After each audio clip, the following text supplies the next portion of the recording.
There is nothing worse than staring at a blank page, but I've discovered several ways of getting past this awful stage.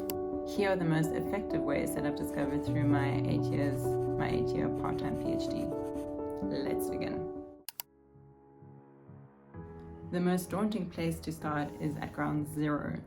The good news about writing your PhD thesis is that while your research has to be novel and significant, the structure of your PhD does not. Many other students have gone through this process of writing a PhD, and the structure of a PhD thesis generally doesn't change that much. So if you're lucky enough to already have had contact with past PhD students within your department or research area, and get in contact with them, look at their research and see common elements between the different theses.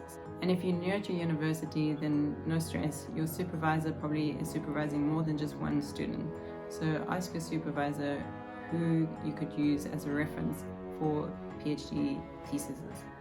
And once again, it's not plagiarism, it's just looking at the document and seeing what structure these documents generally have. And here it really does play to be specific, so don't venture too far out of your discipline or what is expected from your department or university.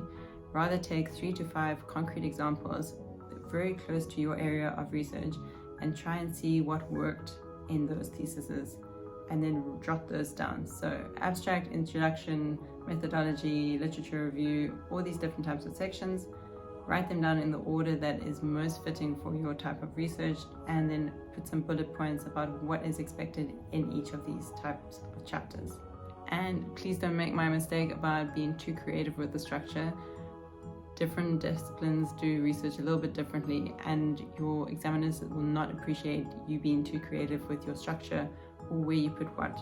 Just put the things where your examiners will expect it to be.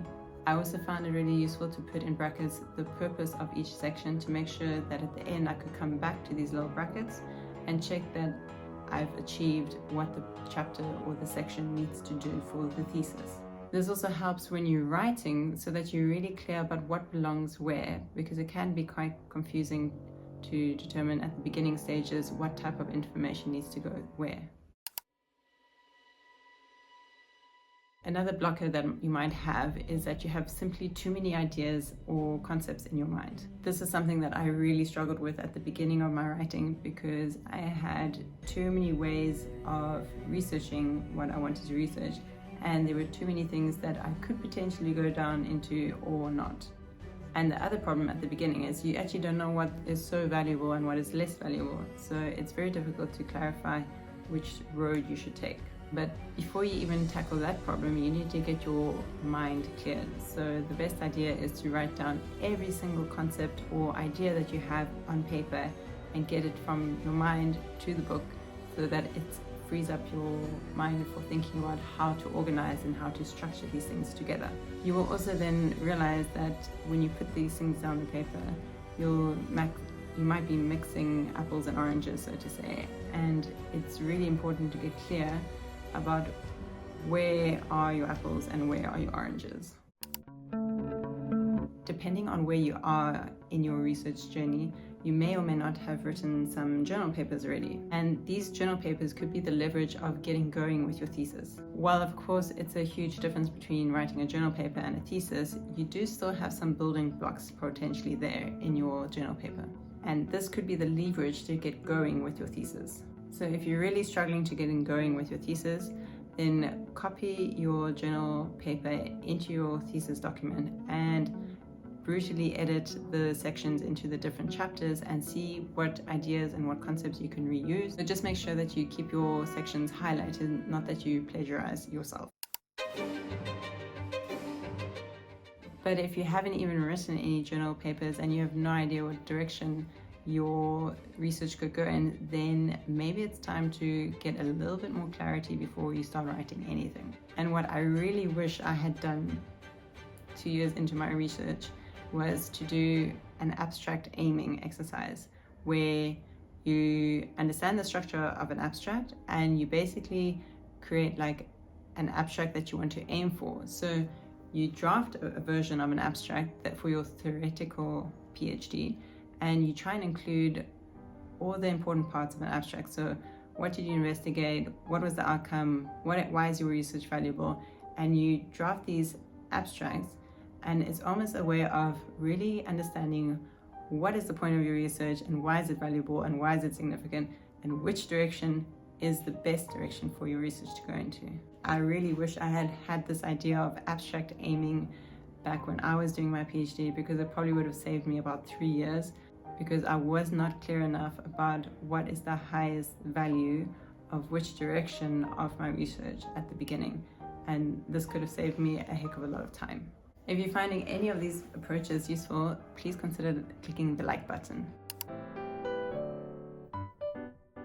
A similar approach to abstract aiming is focusing on your introduction and your conclusion. And even though everyone says that the introduction should be like the easiest part of writing your thesis, for me, I found it one of the hardest parts to write. And I think in retrospect, it was because I was trying to cram too many things into the introduction. So another exercise like abstract aiming that you can do continuously as you go along is always look back to your drafts of introduction and conclusion and make sure that they're still aligned with what you're currently understanding of your thesis or of your research. This is of course an iterative process, so keep coming back to your introduction and conclusion and make sure that it's still aligning with the rest of what you're doing. The next idea is maybe nothing mind-blowing, but it definitely helped me in times where I was under pressure to write and I didn't have the brain to do it. This next approach is also great because you kind of have to do it anyway for your literature review. So it's very much like effective recycling. If you're really stuck on a blank page, then reread the top 10 journal articles that you find inspiring for your work and copy and paste the sections that are really relevant for your research. And what I did was I always keep them highlighted, so I would be sure to take them out at the end. But having these little snippets directly in your document can really help you write down maybe some key phrases or some bullet points about what you would like to go into, and also help you formalize your ideas as you go along. One of the challenging aspects of writing a PhD is making sure that it's really clear for your readers and your examiners. While you might have spent hours wrestling with academic demons and concepts into a clear understanding in your mind, unfortunately your readers are probably not as invested in this. Therefore, clarity for your reader is essential. And the best way I found to get really clear about what I'm trying to write is to draw it out. So huge whiteboard and draw it out. All your concepts, all your factors, all the different relationships, draw it out and make sure that it's super clear for you. And not only for you, but also for your readers. So develop diagrams, develop pictures that can tell your story better and support your words. In fact, after my PhD, I upgraded my cheap cardboard whiteboard to a beautiful glass whiteboard because I realized I could not live without a whiteboard. And you'd be surprised at how messy and how many inconsistencies you might have in your thinking. But by drawing it out, you'll be able to clarify these.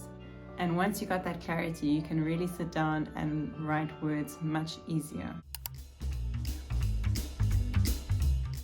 Finally, if you tried all of these different methods and nothing's worked for you, then there's one last thing that you can do. This last thing is incredibly important and extremely good for you. Now, I'm not talking about quitting your PhD, leaving the country, or eating your favorite food. Even though that is probably what you really feel like doing right now, it's not going to help your progress on your thesis. So what do I mean by a proper break? It's any activity that allows your subconscious to mull over your PhD thoughts while still keeping you actively engaged with something that doesn't allow you to do any PhD work. So things like going for a run, doing Brazilian Jiu-Jitsu, painting, making music, anything more creative and something that uses different parts of your mind than the parts that you generally use for writing and conceptual work. Main trait of these activities is that it really takes your mind off of your PhD. So for me personally, this was Brazilian Jiu-Jitsu or yoga, because there's no way that you can think about your PhD when your body's been twisted in unnatural positions, which are both true for Brazilian Jiu-Jitsu and yoga. If you like this video, you might like this video here where I talk about why it's so hard to finish a part-time PhD.